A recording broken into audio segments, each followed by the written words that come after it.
You gotta just chill out, man.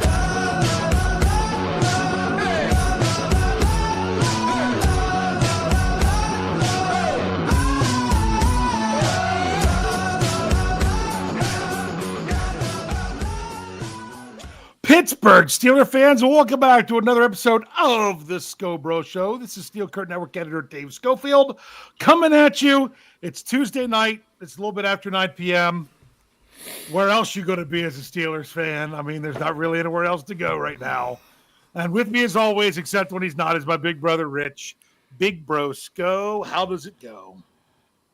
Where else could you go? Right now, I'm thinking I could go someplace warmer. That's one thing I can tell you right now. I don't know. I could go to bed right now. I'll be honest with you. I'm wondering if I'm a little bit under the weather because my youngest child is very much under the weather. So it's one of those things, when your kid's sick, you're like, well, are you feeling it a little bit, but you've just had it enough before that it's not affected you as much? Because I've just been tired for 2 days, but I've just been tired of everything. It's cold. It's January. The holiday season is over, which gets depressing. The Steelers season is over, which is depressing. The long off season has begun, which might be even more depressing. And just to rub it in a little bit more, I was considering bringing up a mock draft just for no, because tis the season of mock drafts. Honestly, I've not looked at one yet. I know I'm going to have to get back to the article, but I'm not looking yet. For the record, for everybody out there, Dave texted me today and said, what did I want to do for the show tonight?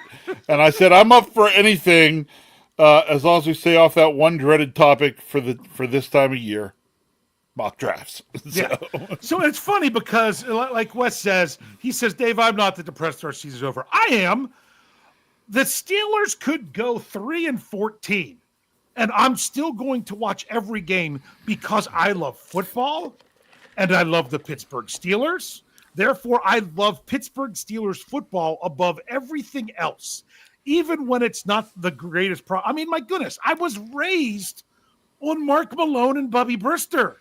That's when I fell in love with the Steelers, and there wasn't anything to fall in love with. I'm used to that. Therefore, I'm just like, the fact that we don't have any Steelers football at all, was it frustrating? Yes. But I'd still rather have frustrating Steelers football than no Steelers football at all. Remember that. Come, I don't know, March can be exciting because of free agency, and April can be exciting because of the draft. And, I mean, we'll get there eventually. To me, I'll say remember that at the end of February. Hold on. I'm going to bring it back up just again that Wes said that, Wes, I think you can't. Oh, wait, we got to read it for our audio, folks. Sorry. So when he says, Dave, I'm not that depressed that our season is over. This season is over. I understand what he's saying there. So let me rephrase it. We can be depressed that the season's over, but still have an understanding as to why it's over. Yes, exactly. It's a big conglomeration of things. So Wes, you're not wrong. And I'm not saying the Steelers season shouldn't be over. Yeah. But I'm still depressed that it's over. Yeah, and here's the Coach Tomlin had his press conference today. I'm not going to sit here and go over a bunch of news with it. We'll probably bring things up as they become relevant. But like Coach Tomlin, he admitted, he's like, it sucks to be standing here in front of you like this today. Exactly the same spot that we were a year ago. I mean, 10-7, losing the first round. So, yeah, and it is. It's exactly the same. And what Coach Tomlin said, he's like, the biggest disappointment was I thought this group he basically said, I thought this group was better than that. That he thought that it was going to be more. I mean, think about it. There is an elite level in the AFC right now. To me, there are 3 teams in that elite level. In the Chiefs, the Bills, the Ravens. You can put them in any order that you want. Yeah. There are 4 teams left in the AFC. Now, The Houston Texans are trying to show that they belong in that level. Good for them that they have the opportunity. Or they're saying that level should be expanded to 4 teams. They didn't have the strongest finish to their season, but my goodness, did their defense show up this past weekend? Yes, because I kept wanting to tweet, this is what it looks like for defense to win a game, when that was going on. So good for them. But the problem is, if the Pittsburgh Steelers find a way to win one more game this past season, they're the ones going to Houston, and they're the ones that can show that they're the 4th team without having to beat one of the other 3. They could have showed that they were in that consideration without having to take on one of those other 3 to get the monkey off their back of winning a game in the playoffs. But you know what? They came up a game short in the regular season. Therefore, they didn't even have that opportunity. And we'll talk about the game because you and I haven't talked since the game. So we're going to talk some about the game, but I don't know if we'll over dwell on the game. But obviously, just like every off to set up our title, like every off season, this is not going to be the same team that takes the field in the fall. It's not. There are always changes. You add players via the draft. You add players via free agency. You lose players via free agency. You lose players because they're not good enough to be on an NFL roster anymore. My goodness, the Steelers lost tons of those last year, if you know what I'm talking about. Number of players that they had on the roster that didn't play in the NFL this year. So there's going to be change. But now if you're going to get better, you could just say, burn it all down and start over and everything. But you got to get the right change. Do you think it's important to find the right change? Yeah, but you can think you found the right change all you want. See, when the change happens, you can think it's right. But we won't know until this time next year whether or not it was. And we're, you know what, we're saying the exact same thing last year. But let's kind of recap. They changed a lot from last year to this year. Yes, they did. They did. Yes, they did. They decided we have a chance to do in what, in our eyes, we believe is an upgrade to the quarterback position. They did that. The quarterback that they had wasn't up to the competition or was put out by teammates wanting there to be a competition so much that he has to go out, and the Steelers obliged. So, and now the Steelers only have one quarterback under contract, and that's because they signed 17 futures players today, and one of them was a quarterback. That's the only one they have under roster. So bottom line is there was change last year. You can look for other change this year, but change just for the sake of changing doesn't breed success necessarily. You have to have the right changes in order to do that. Is that safe to say? Yeah, because actually, if you really just stop and think for a second about what Coach Tomlin said in the press conference today was, you think about it. They made a lot of change, right? Yeah. But that change just brought him right back to the same exact spot as a year ago. And you could tell that he is acknowledges that. Yeah. So it's like, so we made the changes made what we thought were some good changes, and if you really think about it, yes, there were some good changes, and it changed the team in certain aspects, but the team ended up changing in other aspects, and when it all balanced out, what did you end up with? Pretty much the same exact thing. Pretty much the same exact thing. Yeah, not the same exact thing, but the same exact result. Let me put it that way. Yep. Same exact results. Yep. And I mean, so many people put so much weight on that 3-game losing streak. And honestly, the 5-game losing streak. But at the time, it was a 3-game losing streak. Because you know what? I've said it a bunch of times. I had no problem with that 3-game losing streak. I wish they would have been more competitive in those 3 games. But those were I'll say it again. If you just take individual games, regardless of how they fell on the schedule, just the day of the week, everything else, not that these were 3 in a row, but if you were to pick 3 games out of the Steelers schedule that was going to be that were going to be the toughest, I would have said in Philly against the Super Bowl champs and against whichever team ends up being the best team in the AFC North in their house, which happened to be this year at the Ravens, which is kind of what I expected. Yeah, those would be the 3 hardest games that they have. To me, what changed everything is when they lost the 4th one. Yes. Granted, they only lost it by 2 points, but they really needed that win. But again, believe it or not, I'm like you, Dave. That my bigger issue wasn't so much the losses, because the Steelers, they'd secured their place in the playoffs. What bothered me more was the way they were playing and the way they were losing. Yeah. Not that they were losing. The way they were losing that caused me more concern and made it very difficult for me to pick the Steelers in games. Yeah. Which, by the way, I didn't any of those last except for the game against Cincinnati because I was going. Yeah. Yeah. That was the game that I thought they're going to show, hey, that, we might not have been right there ready for those 3 teams in that stretch. But it was almost like it was, well, if you weren't ready for them, can you really beat anybody? Because people were like, oh, the familiarity of going to Baltimore and everything else. I'm like, I would have much rather had the unknown in Houston of 2 teams that didn't play each other this season just to see, because it would have been good. I don't know if they'd have won. Some people say, oh, they would have got crushed. I don't know. I do find it interesting when you hear about Patrick Queen having the flu and having to get 4 bags of, fluids before the game. That was crazy. And it was sad to see so little fight, especially in the defense. And I'm not making excuses, but I want to know why. I would love to know why. I want to know, because there's a bunch of theories as to why there was no fight.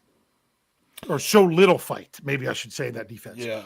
Was the sickness going around and they were fighting through it? That would make me feel better, but I'm not trying to seek comfort right now. Was it that there was too much infighting? I'm wondering, I'll be honest with you. You think the problem, you think some of the defenders aren't big fans of Terrell Austin? You also think that some of the defenders aren't very big fans of Minkah Fitzpatrick? Because I'll be honest with you, it felt like the reason the Steelers hired Terrell Austin as their defensive coordinator was because that's when Minkah Fitzpatrick was coming up for a contract extension, and he talked about how much he loved Coach Austin. I mean, you could throw out all kinds of different, but we're not going to really know. I wish we did. No. I wish we knew what happened, because I know the offense wasn't good enough. The offense needs to score more points. You can't get shut out for the entire first half and think that you're still going to have a shot. But it just felt like even when the offense got them back into it, that the defense didn't have a lot of fight. Do you have something you want to say about that before I get into another crazy theory I have? I do, because honestly, Coach KT Smith's breakdown of the 4-play drive by the Ravens and the lack of defense in that 4-play drive and the lack of effort in that defense. No. By the way, the last 3 plays of the 4-play drive. Correct. Yes, the last sack and then just. Well, that's, believe it or not, it's you get the sack on first down, and that's what makes it then even worse, as he said, because at that point you're 2nd and 20, and you should be guys flying all over the place and making plays, and you very next play give up 21 yards. It was tough, and as you watched those 4 plays, and you were just like, really? Come on, defense. The offense just scored a touchdown. Do your part and let them try to, and give the offense a chance to knock it back to 1 score, and instead you look like a wet paper bag. Yeah. And actually that would be kind of demeaning to the wet paper bag to say that. Yeah. But it just, I don't know. A lot of the defense to me was taken there. The other thing was this. Okay. Well, you know what? Maybe I'll let you shift gears and go to something else because then I'll go to mine next. So go ahead. Okay. I'll let you shift to what you're wanting to shift to. All right. Well, there was something that frustrated me to no end in that game. And I'm starting to wonder if it really was a calling out point and ultimately a breaking point, a turning point. The Steelers were down 14-0. Good. This is where I was going. They just punted the ball back to Baltimore. The ball, it was deep in their own. Was it at the 10? Something like 10. So it was somewhere deep. Okay. Maybe, yeah, because it was the 10. Because I remember the Ravens ran the ball. The Ravens ran the ball again. No, and the hold on. Steelers called. The Ravens ran the ball on first down. Yes. Waited, snapped the ball with 2 seconds left on the play clock on second down. Yep. To get it to 3rd down and 3. Third and two from the 18. Yep. 3rd and 3 from the 17. I'm looking at it right now. That I was looking at it too, and it said 3rd and 2 from the 18. Well, must be. Where are you looking? ESPN. Oh, I'm looking at the Steelers media site. Okay. I'm going back to that play right now. Well, at least, yeah. Either way, the Steelers called timeout, and I said to Kyle, who left at halftime, I said, because I was like, the Ravens seem content to just hit the half. I think the Steelers should just do that. Yeah. Let's get to the half and regroup. They called that timeout. I said, watch, now the Ravens are going to score points. That's exactly what I said. I think I put it on Twixter is what I did, or said it in the game day thread on the website, which, believe it or not, man, our game day threads at steelcurrentnetwork.com, they are not. I tell everyone, come enjoy them, but we have a good group that's not toxic, and I don't want too many other people. I don't want someone to come in and ruin it. Come on in. Don't ruin it. If you're looking for a nice, non-toxic place to chat during the games, you should talk. Just talking football. It's not that people don't complain, but there's negativity, there's positivity, but it's not a lot of. There's not profanity. It's not ridiculous takes of wanting everyone fired and everyone benched. It's real level-headed discussion. Not a ton of it, but it's there. It's good. But yeah, here on the Steelers media site, they had it as 3rd and 2 at the 18. So it was probably closer to about 2.5. Yep. Okay. I had a problem with that instantly because I'm like, my goodness. I said, I didn't like it because they had just done 3 yards and 5 yards. What makes you think you're going to stop them for 2 yards? They had already had a drive of 13 runs. Okay. 13 straight runs. Yep. To score. Okay. I think I'm trying to look. I don't think there was a single. There's one play. It was a Lamar Jackson drop back to pass, scrambled, and only got a yard. Okay. Derrick Henry on the first play of that drive only got a yard. Other than that, it was 2 yards or more every time. The Steelers weren't holding them for 2 yards. And I was frustrated. I said, the Steelers, rather than get the ball back with a chance to score, might have just given themselves an opportunity to go down 17 or 21. And that was frustrating. Yep. But you call a timeout there. Now, this is something I got in my mind. Imagine this. Imagine they call a timeout. Imagine the defense is there. They're at the sidelines or whatever. Coach Tomlin calls the defense together and he wants to talk to them. If he didn't, he should have. And said, I used that timeout right there because I believe in you all. This is your moment. Get this stop. Get off the field. Get us this chance to get some points before the half. And we'll get to the locker room and we'll turn this thing around. One play right here, right now. We need it from you all. Okay? Now, if he didn't say that, I think that was a missed opportunity. If you just take the timeout and be like, oh, you're just going to go. Okay. So I get that. But if he did that and he gave that speech and they gave up the 9-yard reception, I just see him. I could see that was a tipping point of just kind of being like, well, we didn't do it. Yeah. That was a huge play in that game. So didn't like the decision. Would have loved to have just gone in down 14-0. Just imagine how that changes stuff in the second half if you just run that out and then the second half's playing out the way it did. But would you have rather, I understand you're like, let's take the chance and get the points, okay? But honestly, the Steelers there, the best that was going to be was go into the locker room 14-3. Mm-hmm. Okay, so your options were to go into the locker room at say 14-3, 14-0, mm-hmm. or worse, or worse, and it ended up being worse. Yeah, it's like, yeah, I was just wanting them to get to the locker room, and when they called that timeout, I was not a happy camper. Yeah.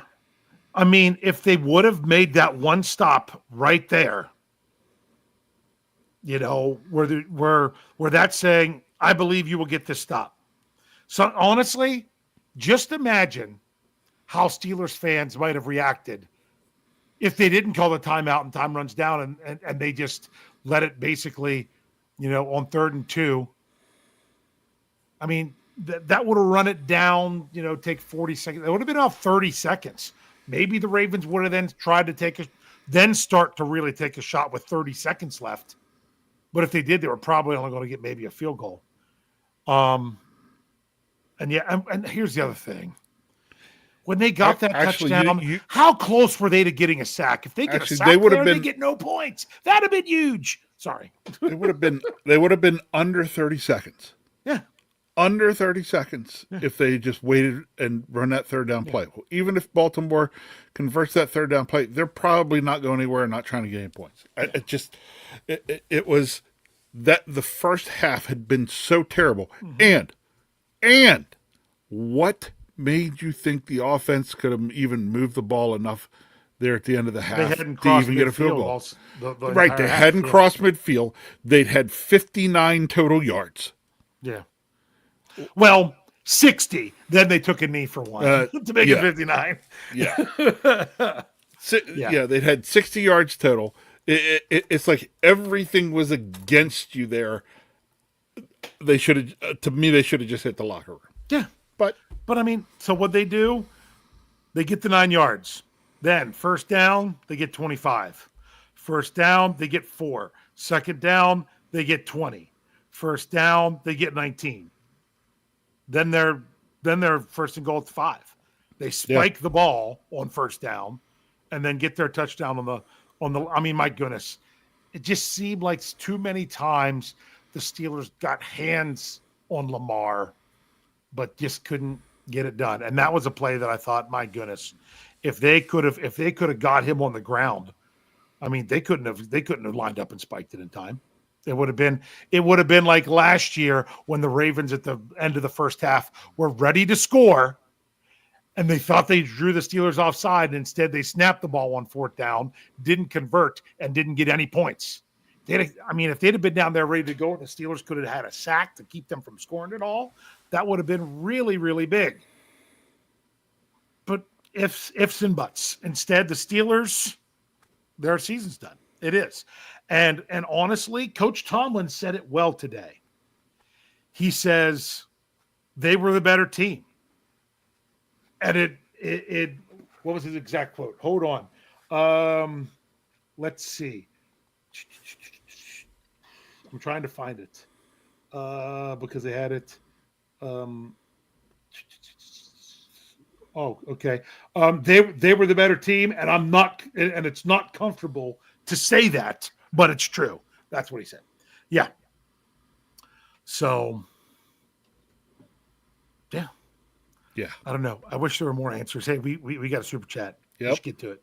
Steel Dog 88 dropping us $2 into the tip jar. Thank you very much. He said, "Are you surprised Beanie Bishop wasn't used again?"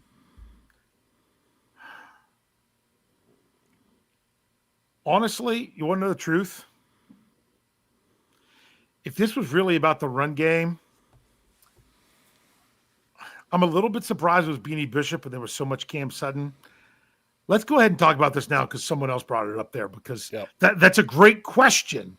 But another way to look at that is I was just really surprised about the inactive list. The Steelers valuing so much in special teams that they left pieces that could have helped them in the game on the sidelines in street clothes. Yeah. If you weren't going to use Beanie Bishop, I mean, I'm trying to look back at it and figure out exactly. I think what was it, like 6 snaps, something like that. I mean, according, sorry, I'm on offense instead of defense. According to PFF, his snap count was where is he? I just saw his name and then I lost it. 1? Did he really just have 1 snap in that game? Probably. If you're only going to have Beanie Bishop for 1 snap, why not try to incorporate Corey Trice into your secondary, who might be your best run tackling and run stopping cornerback? Instead, he's inactive. Yeah. Okay. I thought the inactive list was, but again, what we also don't know about the inactive list and what we don't know about maybe Beanie Bishop not being out there is, was there sickness? What kind of, yeah, we knew Cam was sick. We knew Boz was sick. We found out afterwards Queen was sick. Who all was sick? You know, no excuses. That's probably why they don't want to say it. So I get that. But yeah, Corey Trice, that one didn't make sense. Was Corey Trice sick to the point he wasn't going to play? No. I mean, I'm just assuming that people were healthy. That one didn't make sense. Preston Smith didn't make sense. But yet you have to have both Mark Robinson and Tyler Matakevich for special teams when neither one of them ever play on defense. I think Mark Robinson had 8 or 10 snaps on defense all season, and Matakevich had none. But those guys have to get helmets for special. Michael Pruitt, he's not even doing anything in special teams. But you got to have a 4th tight end to go out there for 10 snaps. I didn't get that. I really didn't. Yeah, you know what? I probably had a lot more questions on personnel usage and things like that this year than I've had in a while because it just seemed like certain things were being done that. Yeah. I mean, we don't get to see everything in practice. Correct. We don't know. We don't have all the info, but it just seemed off a little bit. Okay. Corey Trice has to come in on Christmas Day and play, and was the best player in the secondary against the Chiefs. Okay? Then he starts against the Bengals, and they line him up on Jamar Chase. They have him on Jamar Chase. And granted, you're going to get beat some with Jamar Chase. The touchdown was where he was obviously playing the outside of him turning to the corner because he expected help on the inside, and there was none. You could tell by the way he was playing it that that's what was going on because he really was on an island out there. And even though he was like, oh, yeah, he did all right. So they trust him enough to start him and line him up against the best wide receiver in the NFL one game and don't even give him a helmet in the next. That just didn't make sense. Right. It just, like I told you, that it was off. Just things done. Here's another one. Mike Williams should have been out there running go routes all night. He wasn't out there on the 4th and 15? It was Van Jefferson. I mean, you're going to, granted, I don't know why you're throwing your jump ball to the 5'9" guy in triple coverage. But, to me, you put Pickens out there, you run Calvin Austin in the middle of the field, you put Mike Williams at the other side, and he should be the guy that you could get one-on-one, and you could throw him a jump ball. But he wasn't even out there. Why did you trade for him? I I understand sometimes players aren't ready. I know a lot of people were saying, oh, Roman Wilson, why aren't they bringing him back? If he's not ready as a rookie, I get it. But it just seems like, Mike Tomlin just said, keep watching about Mike Williams a couple weeks ago. Well, we can't keep watching, coach. You're done, and you really never used him. So, yeah. Those things are frustrating. Now, that's what we're talking. We're kind of talking about the last game, someone with determining some of the right changes for the Steelers. We're going to dive into that a little bit more here. You're ready to take a break? Let's take a break. Let's take a break. We'll be back and get into this a little bit more right after this. Relax, don't worry, no rush, what's the hurry? Relax, don't worry, don't worry. Relax, don't worry, no rush, what's the hurry? Relax, don't worry, don't worry. Relax. All right, Rich, can we really relax and not worry? I don't think that's where we are right now, is it? Sure it is, because we got time. Mm-hmm. Yeah, that's the thing is we got there's time. Yeah, because we won't see the Steelers lined up against another team for a meaningful football game for quite a while. Yep. But here's something that's interesting. You do know that we were just talking about Mike Williams, and should have had him out there a little bit more and everything else. He had the highest offensive PFF grade for the Steelers. I saw that. He didn't even have one of the touchdowns. He had a nice catch. But the week before against Cincinnati, he was only used on pass plays. No, they didn't run it very much. That's wrong. They didn't run very much against Baltimore. They tried to run it a bunch against Cincinnati, but he just wasn't out there. I'm like, if you're worried about, that was the second time this season he was only on the field for pass plays. Okay, maybe you want to not just have him out there every time you're going to pass it and have it be obvious you're going to pass it. But on 4th and 15, that's the one that just really does baffle me. I don't understand that one. But there's plenty of things to, when they don't work, to talk about. So it's funny. Remix says this. He's like, this team is not bad. Did you see the ESPN predictions before the season? Yeah, that is something to talk about. We had some confidence because we felt that the Steelers were better because they had a better quarterback situation, right? How many people predicted this team to be so much worse? A lot. But again, I think I brought this up last week before we even went into the game this past weekend. Was what I was seeing though was a downward trend in the play. Yeah. And again, like, I would have been okay with the Steelers, the Steelers could have still been finished playing football at the same exact time. Yeah. And I could feel a lot different about it if I felt the play down the stretch matched what we had been seeing for the play at other times of the year. Yes. But the downward trend in play is infuriating. Yes. That's the thing. Is that Steelers fans know what it's like to be on the rise. It's called 2005. Now, granted, that's almost 20 years ago now, and we have fans that might not have been around for 2005. But those of us that have been around for a long time, it was glorious. Yeah, they had to win basically almost every game in order to get in the playoffs. They get in as the 6th seed, they just roll. First they do is they roll up on Carson Palmer's knee. That changed that. Then all of a sudden you're like, the Colts have been resting everyone for a month. Maybe we can jump out on them to start this game. And they did. And they held on. And by that time I was like, there's no one beating this team. They're going to knock the Colts out that were that good that year? No one's beating this team. And sometimes it takes a little bit of things going your way. A little bit of luck. Vander Jagoff, shanking that that field goal at the end of the game to not go to overtime.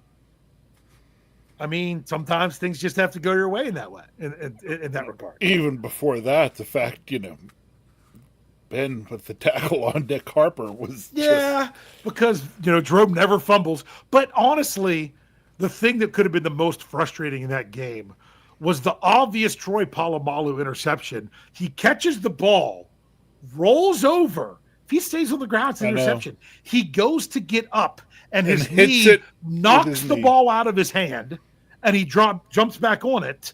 And they tried to say that was no catch. He caught it, went to the ground, got up from the ground, and then lost it, and they called that no catch, which was honestly why they didn't want that game getting out of hand. That's just me. So, but we brought up 2005 but that was a team on the rise, and things were going their way, but they didn't have to. This team, there was just such a small margin for error at the end of the season. It just felt like last year when the Steelers' offense was so bad that they had no margin for error. They had to never turn the ball over. Not, a drop would just kill everything. A penalty, and they were done. The offense was so frail. Now, was the offense as frail as the year before? No. But when you started to see that fragility come into play a little bit, it just brought back the flashbacks of how bad it was. So it just felt that way because it hadn't been that long since we'd seen it. Was it you, Brian, or Jeff? Somebody, one of you, I was thinking, was on the preview or somewhere, was talking about, hey, the Steelers, they could win this game. The Steelers, to win this game, they need, no turnovers, create turnovers, and you get on, and I'm like, okay, so they need, it was like 5 or 6 things. You're saying the Steelers need all of these things to win. That tells you they're just good enough. That's correct. Yeah, and they're not. That's what the fans, I don't think, really get some of. Because if you need all those things to be able to win, the chances of getting all of that are small. The probabilities are small. And they did get those earlier in the season. And that's something to remember. I said this as a comment on the Q&A Sunday night with Bad. I'm like, early in the season, the Steelers defense was playing more like they should, more on level, and the offense was overperforming what they really were. Because, like I keep saying this, look at the Steelers' offense. Look, maybe George Pickens would be the only player from the Steelers' offense that would start on the Ravens. Maybe. I keep saying this, but you have to look at it. It's true. Their offense doesn't stack up to the very best teams in the NFL. It doesn't stack up to the Eagles. It doesn't stack up to the Ravens. It doesn't stack up. Well, I mean, even to the Bengals. Here or there, maybe against the Chiefs. What's up? The Bengals. Even to the Bengals, who didn't make the playoffs. It doesn't. Yeah. It just doesn't. You wouldn't take the Steelers players over players on those other teams. Okay? Maybe on a few of them, a few strengths for the Steelers would make their way in that could improve those other teams. But they don't. So, to me, earlier in the season, the offense was grossly overperforming. When they put up 44 points in the Bengals defense, that was a major overachievement from who they really were. Honestly, unfortunately, the 14 to 17 point range that we saw through most of those final 6 games was probably closer to what the offense really was. They were overperforming via scheme, via, the strength of the pack is the pack, mentality kind of thing. Not a lot of tape in black and gold with Russell Wilson. The more tape he put out there, the easier it was to figure out what to do to beat him. Things of that nature. Here's another one that goes along the same lines.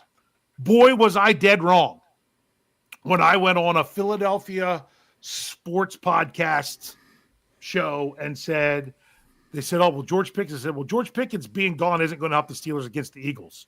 But it could help the Steelers in the long run, because if they could figure out how things were without George Pickens, it could really help.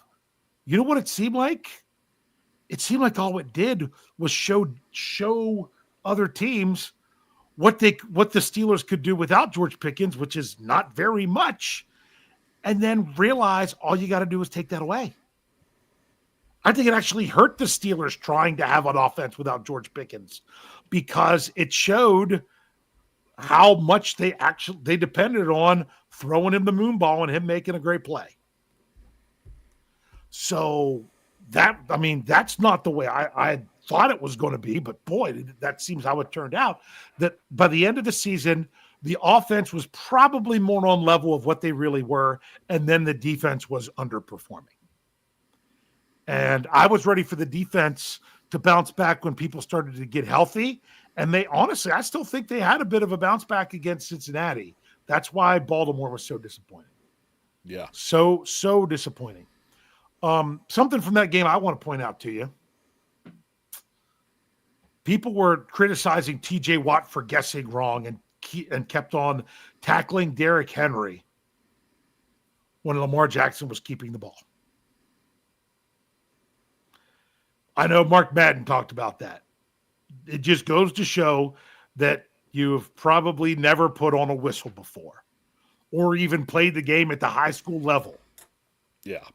Because guess what? Oh, it was obvious 5 plays into the game. When the other team is running the option, players have specific responsibilities. Usually, the outside linebackers are responsible for quarterback. I mean, we would preach this when I was coaching. I remember hearing my high school coach constantly saying this, even though I wasn't one of the defenders he was saying it to. You have the pitch man, you have the quarterback. Because a lot of times when we're talking option, you're talking, in high school, you were talking about it wasn't the dial, it was the quarterback around the end. Does he pitch it? Does he keep it? Things like that. In all those things, even if it's handed off down the middle, so-and-so's got running back, so-and-so's got the quarterback if he keeps it. And that usually had been the outside linebackers, and that's why they would constantly hit Lamar if he kept the ball. It seemed like the Steelers, in an attempt to try to change things up and do it differently and have more success than they did the last time they played Baltimore, they had their outside linebackers responsible for running back, and somebody else was going to be on the outside for Lamar. And guess what? It did not work. It didn't mean that the guys were doing the wrong thing. It meant that it didn't work. Yeah, and I think it was different things in different calls, because to me, I thought I saw a couple different plays. Saw a couple plays where it looked like it was inside linebackers, either Queen or Wilson, looping around, coming around and filling the gap at Lamar. A couple times it was Minka, and Minka. I don't know what he was the other day, but he sure as heck wasn't a football player. I'm hoping he was sick or else, because if he's not sick, he's done. Because Minka Fitzpatrick in that game, you know what he reminded me of? The last time the Steelers played the Ravens in the playoffs.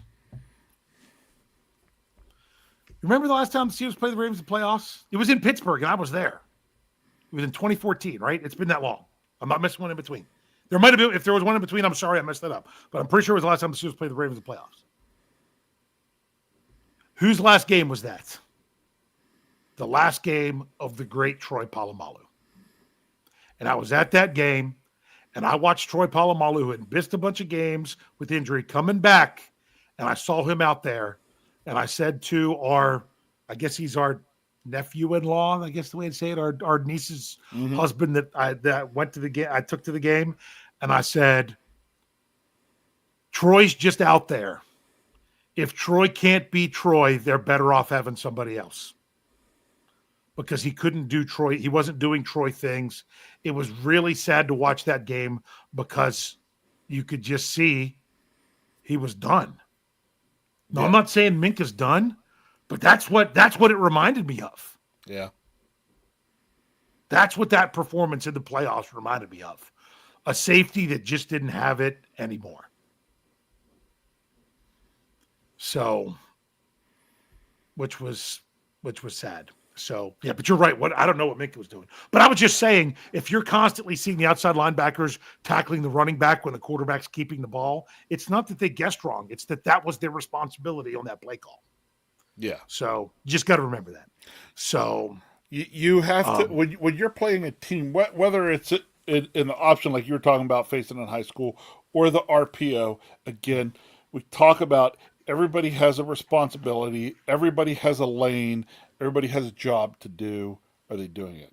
Yeah. Speaking of which, I'd like to shift gears for a moment okay. to the offensive side of the football and some similar things. Okay. Because, oh my goodness, the video of the run play where both tackles pull and go the opposite direction. Oh my gosh. Oh my gosh, what is going on? I know. Like, I wanted Dave, to talk about that. Dave, We you want to talk about determining the right changes. I know, but Dave, you talk about, Coach Tomlin likes to talk about junior varsity. Dave, that's something you might see on junior varsity high school football. It's just that. I saw one of the beat reporters say something about this. They're like, "Oh, if it would have been the guards, look out." I've seen that before, where both guards thought they were supposed to pull for a trap, and you talk about a horrendous crash behind the center. Yeah. I've seen that. I've seen that when I played in a practice. I've seen that when I coached. That it's just like, you've got to know your plays. Now, this comes back to determining the right changes. And sometimes we as fans, we need to actually take it in, and you need to assess things for what they are, not for your agenda. You know what was so ridiculous? What was so ridiculous? The number of people, when that play got shared on social media, the number of comments that I saw that said, this shows nothing but lack of coaching. No. If there isn't a better example of you can coach so much and the players have to get it done, that's the gold standard, right? That play right there. You can do everything you can as a coach. And if you go out there and you call a play and the player doesn't even know what there's, I hate to call him out. It was obviously Broderick Jones that was wrong. And not only that, if you're going to pull the wrong way, if you're going to screw up, go pancake somebody. That's right. Yeah, he went about 50% in the completely wrong thing. If you're going to know, and I would say this to my players all the time. Remember, these were freshmen in high school that they couldn't remember a play to save their life. Some of them were really good. Some of them couldn't. I'm like, if you're going to be wrong all out. If you're going to go block the wrong guy, put him on the ground. At least put someone on the. If you block the wrong guy, then that's something we got to work on and fix. But give Yeah, it's paralysis through analysis. I'm not sure what I'm supposed to do on this play. So there was times where you'd be guys, they weren't sure what to do. So you know what they do? They blocked nobody. That's what Broderick Jones did on that play. That looked like plays I've seen watching film of high school football, of average high school football teams. Okay, that's bad. That's not coaching, people. That's not coaching. So if you are going on and saying about how that's all about coaching, you obviously are only worried about criticizing coaches, because that was not what that was. No. Sorry. Back to you. No, but if you wanted to know, at times, you look at plays like that where it goes just so wrong, and how do you expect to do positive things when you got guys that are in the wrong places because they're not sure what the play is? Yeah. I'm sorry, I'm going to pull this up because of its ridiculousness. Dude has. I think it was supposed to be no and O clue in his lack of coaching. It is the coach's duty to have his players doing their job. These are professional players. Yeah, you are 20 freaking weeks into this, 19 weeks into the season. If you don't know your plays, and honestly, the Steelers had no other option. My goodness, Dan Moore gets hurt in this game, and Calvin Anderson's out there. If you don't know your plays, then that's a problem. Now, might have been the only play he messed up all night for not knowing what he's supposed to do. So you don't want to, but it just looked really bad. But to say, oh, well, the coaches have to no, it's the player's responsibility to know what the play is. The coach is to present the play, call the play. Your job is to know what to do and do it. That's your job. Now, that's your job. we're sitting here, you're saying that, and then now, this is what I love too. People will turn around now and say that all we do then is slobber. No. We do not sit here and just slobber all over the coaches, say the coaches have no accountability. We've already talked some about where the coaches had accountability in this game and messed things up. All right? It's holding people accountable, whether they're player or coach, or as I love to say, or front office or ownership, or it's holding people accountable to the things they should be accountable for. Yeah. And for us as fans, it's making sure we get right who should be accountable for what. Yeah. Not knowing the play and pulling when you should not be pulling. That is not a coaching problem. I'm sure that they've been over and over and over those plays in practice. Yeah. At some point, the player has to step out, and when the play is called, know where to go.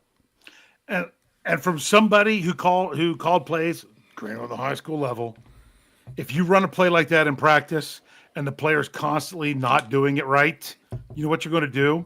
Not call it in the game. Not call that play. Yeah. Or if you do, say, hey, or go over it with them and everything. So I bet you they've run that play how many times between practice and a game, and you should be able to trust if the guy's going to do it in practice. Right, that when it comes time in the game, that's just a lack of mental focus in the huddle to take in the play, know your responsibility, get to the line, and know what to do. So, yeah. So to me, that's part of it. Say that when we say determining the right changes for the Steelers, part of that's finding the right problems. Correct. And that's what we're talking about. You've got to identify the right problems. And there's so much information that we don't have, but we've still got to look at it. I said this on the postgame show, Rich. I'm like, if the Steelers were a head coach away from being a Super Bowl winner, I would lead the charge for the Steelers having to move on from their head coach. But that's not their problem. Does the head coach need to do some things differently? Absolutely. Should we have faith that this head coach is going to I'm not even going to say his quote, but take care of business in December and roll on to there? We do not. That's not what the data tells us. But at the same time, when we determine the right changes, we also have to look at reality. If you were to tell me tomorrow that Mike Tomlin changed his mind and he's like, you know what, it's time for a change, I want to step away for a little bit, I would not be upset. I would be excited about what would be on the horizon for the Steelers. But I am not sitting here talking about if you want to sit here and say that that's what the Steelers need to do, then you're going to be very disappointed because it's not what they're going to do. Yeah, right. And I'm not saying you shouldn't be critical. But you can't have that expectation because you should just, Right. So I'm going to go back. I don't remember. It was either Tyler W. or Wes or somebody way back at the very beginning in the live chat asked if, we had gotten our torches and pitchforks ready or whatever. Yeah. It's like, I'm not that. And I'm with you. It's like, I'm disappointed where the Steelers are. I'm disappointed that it seems like they've been stuck in the same type of thing over and over and over. Now, I still, when it comes to Coach Tomlin, I'm kind of like you. It's like we've got a lot more things to fix than just saying, oh, if we had a different head coach, we'd be there. No, that's not necessarily the case. But I'm also like you were saying, if Coach Tomlin was like, you know what, guys, I'm tired. I feel like I've been beating my head against the wall. It's not working for me. I got to step away. I'm not playing, we're the Steelers, the sky is falling type feeling either. Yeah. So, So, I mean, it's kind of like when I said it when Verge, who's here being a punk in the live chat tonight too. If you put out another repeat comment, I'm going to have to block you. Don't remember, that's always been the rule. You want to keep saying the same thing over and over, you're just going to get in timeout. But talking in October about the Steelers needing Mike Munchak. Mike Munchak is not an answer to the Steelers for 2024 in October. I mean, it's just, you want to talk about things that are going to make a difference. And you're like, it's, Rich, what would really make a difference with my family? If I just suddenly had $10 million, that would really change a lot with what's going on with me right now. Well, yeah, it could, but why don't you actually think of something that's realistic that could actually happen? Then now's the time to talk about those things. I've talked about, I would love to see the Steelers move on from Pat Meyer. If any coach of anyone, that's the one, because his philosophy and offensive line is very different. I got on board when he came on to say, hey, this could really work. If it really works, you should see a better product on the field. You're not. Different isn't always bad, but different needs to be visible that it's working. And even after throwing a lot of draft capital the last couple of years, and you're like, oh, you got to give players time to develop. You know what? There are plenty of rookies that come into the NFL and have big years. It doesn't have to be that. To me, I don't like the philosophy. I would like to move on there. Boy, I mean, Munchak would be great. But the problem is, but I just don't know that that's what they're going to do. I think that's a more realistic change that you could see, but I don't know that we will. And I mean, we could sit here and continue to talk about, this team will never do anything under Mike Tomlin. The data shows you that they haven't been able to do anything in the playoffs. Nope. But at the same time, saying that's the only thing that's ever going to fix this team, and that's not what's happening, then you just kind of have to be done with it then, if that's your mindset. Or, all right, if they're doing that, what else are they doing to turn it around? If that's not what they're doing, I'm not saying that you're wrong for feeling that way. But when that doesn't come to fruition, there's got to be other answers of maybe what could be the right changes for the Steelers. It's not just that. You got to be ready for everything. So, and I have an article that I've had it for a couple days. Then some other things have happened. Might see it tomorrow at steelcurtainnetwork.com. You also might see a new steelcurtainnetwork.com coming up really soon. We've been talking about it forever, so much so I got tired of it. But it was the whole idea of, should the way we talk about the Pittsburgh Steelers change from an R to a were? Like, do you say the Pittsburgh Steelers are a legendary franchise, or the Pittsburgh Steelers were a legendary franchise? I mean, I know they went 20-some years in the middle where they didn't win any Super Bowls, and then they turned it around. But the biggest reason I don't know if we can keep saying the Steelers are is because the biggest thing that made the Steelers who they were isn't here anymore, and that's Dan Rooney. Steelers never scored a playoff point before he took over, and they've never won a playoff game since he unfortunately passed away. Yep. And people are like, oh, the Steelers only had 3 coaches in 50 years. If they moved on from Tomlin, you don't think they could find a good person? I'm not saying that they can't. I'm just saying that was Dan that did all that. That was Dan that did this. And I don't think that that's beyond. Now, once again, you can acknowledge it, but you're not going to change ownership. Right? Yep. So as much as you can acknowledge that it was the greatness of Dan Rooney that meant so much to this, and that there could be a problem that they don't have Dan Rooney anymore, saying, well, that's the problem and that's it, isn't going to fix anything, because that's not something that's going to change.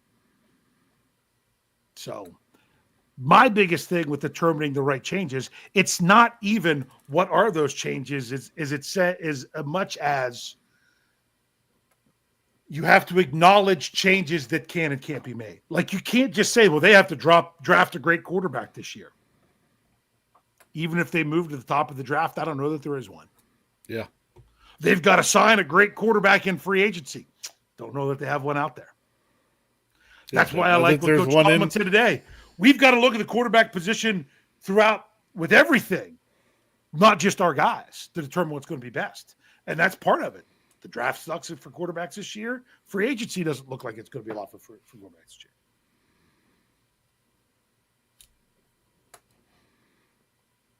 Wrap it up, Dave. I know. Time Well, to I wrap haven't. it up. Yeah. We have I'm trying to find our other Oh. super chat. Why don't you just do it this way? Got it. I got it. Oh, and then you took it away. Kyle Because Smith, I was taking the chip shortcut chart. to Thanks, it. Kyle. Says, I missed the show till now. Any thoughts on today's press conference? Sounded like a lot of hot air to me. I'm even less confident in Tomlin now. See, I feel the opposite. Actually, I thought he actually said more this year than usual. Yeah. And I think we actually got more insight into his feelings or the coach's feelings on the team than you get from a lot of coaches at the end of the year. Honestly, you could take most coaches in the NFL and their end of season press conference. The cut and paste component could be the cut and paste component because they just basically regurgitate the same one every year. There were parts of Tomlin's that were the same, but he gave more information this year than usual. In my opinion, he I had better. I felt I had better insight to some of his thoughts, not necessarily on specific players, but you could almost break it down into some position groups and things like that. That he gave a little more feeling about than normal. Yeah. So, To me, another thing that he said in the press conference that I thought was kind of key was, talking about, he's like, and this is something that the fans think is so important. He's like, messaging is such a small component of everything. He's like, you want to talk about if the message is stale or anything? Messaging is so little. It's really about execution, and it's really about game plan. And honestly, the game plans have sucked. They have. But you want to know the truth? Look at take off your black and gold goggles for a little bit. There are 4 teams left in each conference. 4. The Steelers roster really better than any of those? No, not No. really. I mean, honestly, I think Washington's overachieving with a new coach and a new quarterback and everything. I think they're doing great. I don't know that they have the strongest roster out there, but they're just a team that's playing, that's believing in themselves, finding a way to win. And that's what we've gotten so much with the Pittsburgh Steelers. There's only so much where you can continue to have an inferior roster and yet bring it together and overachieve. That could only get you so much. And the Steelers have been doing that for a long time. Honestly, they probably don't even have a winning roster, especially when you look at their offense for the last 3 years. So the right changes are go get you some people. And that's Okay. what we're up. That's what we're up against now. That's Yeah. what it's time for. And Wandering Warrior says our highest paid defense is often hot garbage. I think there's some pieces of that defense that's high paid that needs to be let go, and they need to start. Granted, other times you would have hope. I talked about this. I know we need to wrap it up, but we talked about. I brought this up in the Q&A again on Sunday night in the live chat that 10-7 and losing in the first round of the playoffs can be a good thing for a team on the rise, but that's not the Pittsburgh Steelers this year. I mean, Denver finished 10-7 and got bounced out of the playoffs, but they're a team on the rise. They've got a rookie quarterback. They should feel good about that. The Steelers do have a very young offense. They had an old quarterback. That's why we don't feel good about it. It's the most important position in football You had young guys. You decided, hey, we're going to have old guys that we think can get the job done better. The problem is when they don't, Russell Wilson is not a quarterback on the rise. And that's why the whole offense just feels blah. I'm hoping the offensive line can be on the rise and things like that. But Yeah. yeah. Dave, we're not doing any score predictions. I know we're not doing a score. I have a final question. And I know we're really late. And that's because I just got on my soapbox for a long time. Yeah, you did. Yeah. I'll be talking to you about that afterwards because, I told you it would depend on you. And Yep, it did depend on me. I forgot that I hadn't done a podcast since the post-game show. Here's my question for you, Rich. And this is going to be our big question. For those of you that are here that might not remember how it works, I'll ask this question. Don't put your answer in the live chat yet. We will bring up everyone's once I put the question out there, when I say to do it, and when I put it out there in words. But here's the question I'm going to ask you, Rich. I'm not asking for the name of a person. I'm asking you for a position. It could be a coaching position. It could be a player position. Where do you think the biggest change needs to occur with this team for 2025? the biggest change or the No first, names, just the biggest change or the first change? Because see, there's different ways you could look at this. Okay, you could just say biggest overall, or you could be like, well, most important. We'll say most Okay. important. Okay. okay, Does that sum up both? Does that sum it up better? maybe. Yep. Because you have to realize that something that you don't see as the change initially, based on something else you do, as a team, may then necessitate it. Understand how I'm saying that it's like you think of it being the first big thing that you've got to do or address, and the biggest thing you end up doing or needing sometimes isn't the first. It could be down the line further. Man, if you ask me I don't even know if it's been just even changed, but the first thing that's got to be done and shored up is figuring out what you're going to do at quarterback. Yeah. I mean that's number one, because offensively that guy pretty much gets the ball in his hand every play. Yeah. So Yep. Yeah, I agree. That would have been my answer. I know some people might go with coaches. Remember, you only get one. If you put multiple ones in there, I'm not going to bring it up, and you don't get to use names. You got to use positions. I'm going to say this. It's going to be more of a position group. I would have said quarterback.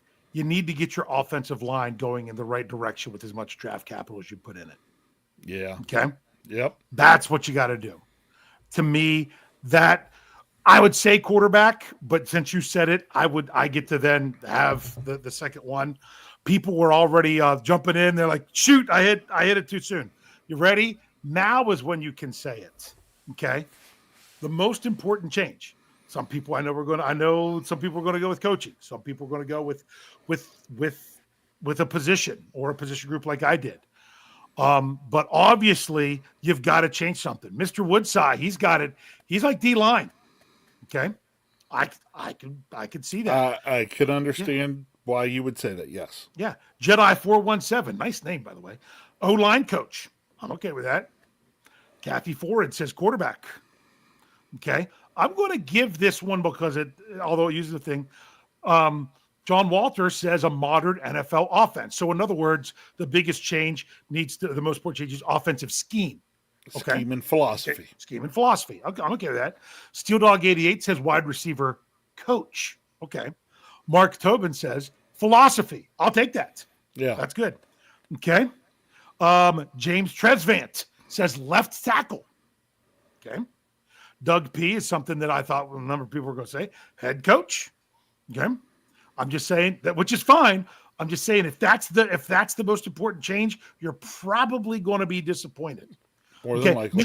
If you mean a different head coach, you're going to be disappointed. If you mean the head coach doing something different, we'll see. We haven't seen it, but we'll see if that's possible. Okay.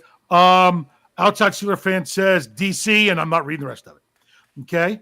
Kyle Smith says not a group. He says attitude preparedness. Yeah, I'll take that answer. I'll take that answer. Yeah, and actually, Kyle, I like the way you put that attitude and preparedness because that actually, it believe it or not, lays everything. That lays, yeah, that's everybody. That's players and coaches. That's players, coaches. You can go front office as far as front office on that. It if you want to. I love that answer, Kyle. I wish I would have thought of it first. Good job. Okay. Verge says better coaches. Stiller Nation says D-line. George T says O-line. Let's see. Tim Pratt says wide receiver. I thought that would be a common one too. That you need a full unit there. Okay. And that's all I'm seeing right now of stuff that fits into the category what we're looking for. Other than that, it's just people having good conversation in there. If you're not frustrated as a Steelers fan, I don't know what to say to you. I think we should all be frustrated with how this season finished up. That's not a problem. That's not a problem. But you can get frustrated and just offer no real solutions for what might be the right changes, or you could look at it as, let's see what these changes are. Okay. And like I said, if there was a change at as top as you can really make a change, I wouldn't be opposed to it. I've just kind of, do you feel the same way as I do? You just kind of realize it's not what's going to, the chances of that are so small, I shouldn't continue to dwell on. No, but the one thing you should notice based on what we were getting for our answers up there, Adam White said secondary. Okay. Is notice how many different answers we got. That in itself should tell people a lot about the Pittsburgh Steelers this past year. Because those things, everybody sees areas that need addressed and put them at the top of their list. Mm-hmm. How did this team even win 10 games? Yeah. If we need secondary, if we need quarterback, if we need D-line, if we need wide receivers, if we need O-line development. It's like, and honestly, as I've sat here and read a lot of these, I'm just like, yeah, I don't envy Omar Khan right now. Yeah, because there's a lot to do. Yeah. So, and see, like, here's a, not to pick on him again, but here's Verge says, can we get a new owner?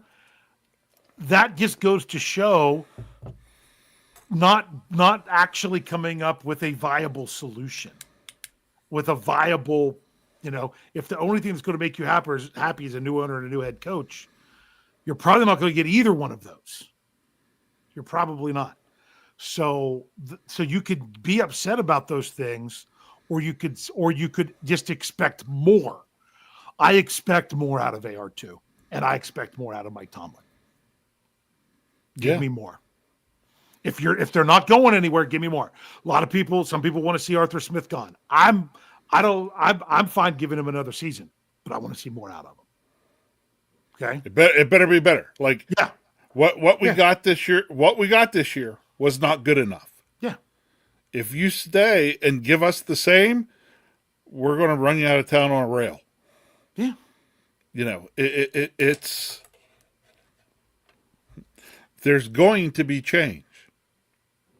Whether that change comes from within in players and coaches that are already here, or if that change comes by bringing in different players and coaches. Yeah. But there better be some change. There's going to be changes. There'll be changes at coaches. Might not be the changes people want to see, but there will be. There'll be changes in players. There'll be changes in the way that they do things. The question is, are they going to be the right changes? And we're not going to know that until probably right around this time next year.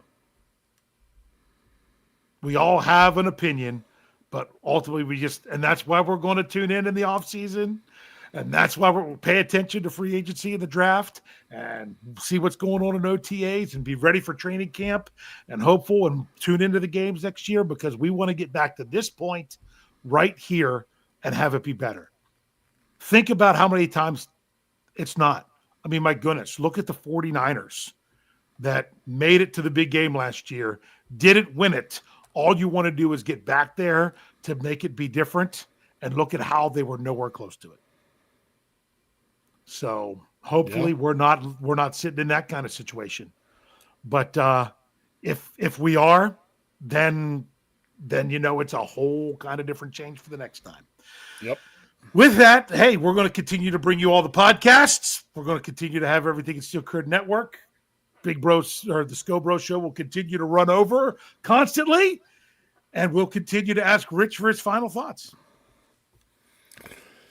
It's sad. There's still football this weekend, but there's no Steeler football this weekend, and that's sad. I haven't even decided yet if or what I will watch. I will say this: I did watch the Commanders play That was the best game of the weekend. I mean, by far, everything it was the best game of the weekend. Yeah. Actually, which actually is going to lead me to another closing thought. Okay, yeah. If you as down and everything as we are on the Steelers right now, and I think we have every right to be, take a look at the scores from the games this weekend. Yeah, the Steelers were the second closest game. Oh, well, in score, it surely didn't feel that way. Didn't feel that way. But no. In score, it was the second closest. Which is sad. Which is sad for the NFL has to see how much disparity there is between those few teams at the top. Yeah. But there's about 3 great teams in each conference. Yeah. Yep. So but I'll still be figuring out some football. I'm still trying to process and wrap my head around the fact that we're now into the off season for the Steelers. What all is going to go on? It's going to take me a week or two to kind of get my footing and figure out, okay, what kind of things are we going to be going through on this show over the next few months? Because I always enjoy just the structure of the season. That's the structure I like. The off season has structure to it as well, but it's just so different. It's almost like in my regular job. People always say to me, "Oh, like right now, oh, you work at college, you're between semesters. Oh, hey, you're getting a nice break." No, not really. My job actually sometimes is more busy right now without students than when they come back next week. But it's just a different kind of busy. It's like instead of working on these things, I'm working on these other things, and that's kind of how I feel about the Steelers between being in season and off season. We're still going to be busy. We're still going to be doing stuff, but it's just different stuff. And I enjoy the in season stuff so much. But I will say this: we're what? 8 months, 8 months away from kickoff to the regular season. Yeah, just under 8. Just under 8 months from that, and we'll fill that time and do all that. But when it really comes down to it, I'm looking forward to just under 8 months from now. Can't wait. Relax.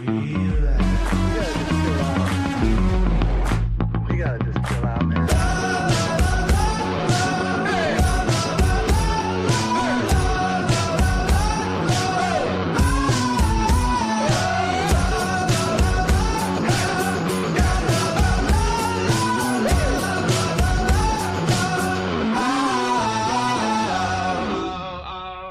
Can't wait.